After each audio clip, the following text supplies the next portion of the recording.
हमारी पार्टी यहाँ किसी भी गठबंधन व पार्टी के साथ मिलकर ये चुनाव नहीं लड़ेगी।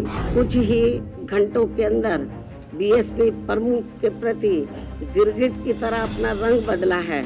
माननीय अखिलेश यादव जी भाजपा को हराने के लिए लड़ाई लड़ रहे हैं।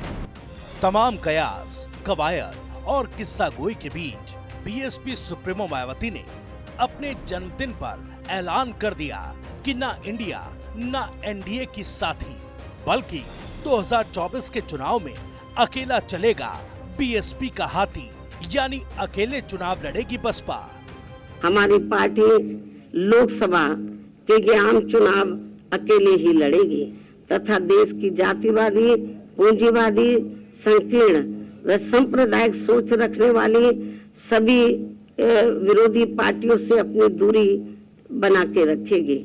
अर्थात हमारी पार्टी यहाँ किसी भी गठबंधन व पार्टी के साथ मिलकर ये चुनाव नहीं लड़ेगी।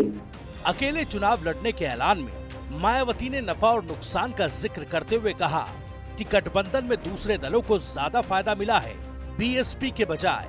हालांकि मायावती ने गठबंधन का दरवाजा बंद करते हुए एक खिड़की खोल दी, यानी चुनाव बाद गठबंधन का विकल्प खुला रखा बहन जी ने। किसी भी चुनाव के बाद हमारी पार्टी खासकर कमजोर एवं उपेक्षित वर्गों के हितों में केंद्र व राज्यों की सही बनी सरकारों में व उनकी जरूरत को ध्यान में रखकर अपनी उचित भागीदारी के आधार पर शामिल भी हो सकती है। बीते दिनों से बीएसपी को लेकर सियासी गलियारों में चर्चाओं की चाल अपने अपने तरीके से चल रही थी। विपक्ष के इंडिया वाले खेमे में भी गठबंधन पर दावों के दांव चले जा रहे थे। उन तमाम चर्चाओं को विराम देते हुए मायावती ने जहां कांग्रेस और बीजेपी पर निशाना साधा, वहीं सपा मुखिया अखिलेश यादव पर कठोर दिखी मायावती।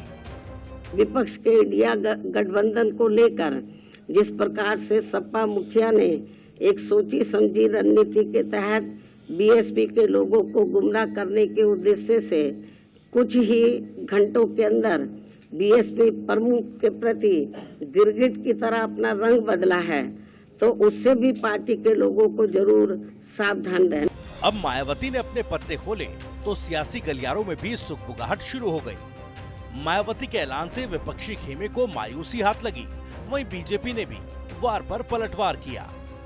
हमारे नेता माननीय अखिलेश यादव जी ने कई बार इस बात को कहा है कि उनका सम्मान है। मुझे लगता है कि एक तरफ माननीय अखिलेश यादव जी भाजपा को हराने के लिए लड़ाई लड़ रहे हैं और दूसरी तरफ लोग केवल बातें कर रहे हैं, तो जनता सब जानती है कि किसका क्या रंग है। बहरहाल संन्यास से लेकर भविष्य की रणनीति तक अपने जन्मदिन पर मायावती ने साफ लकीर खींच दी है।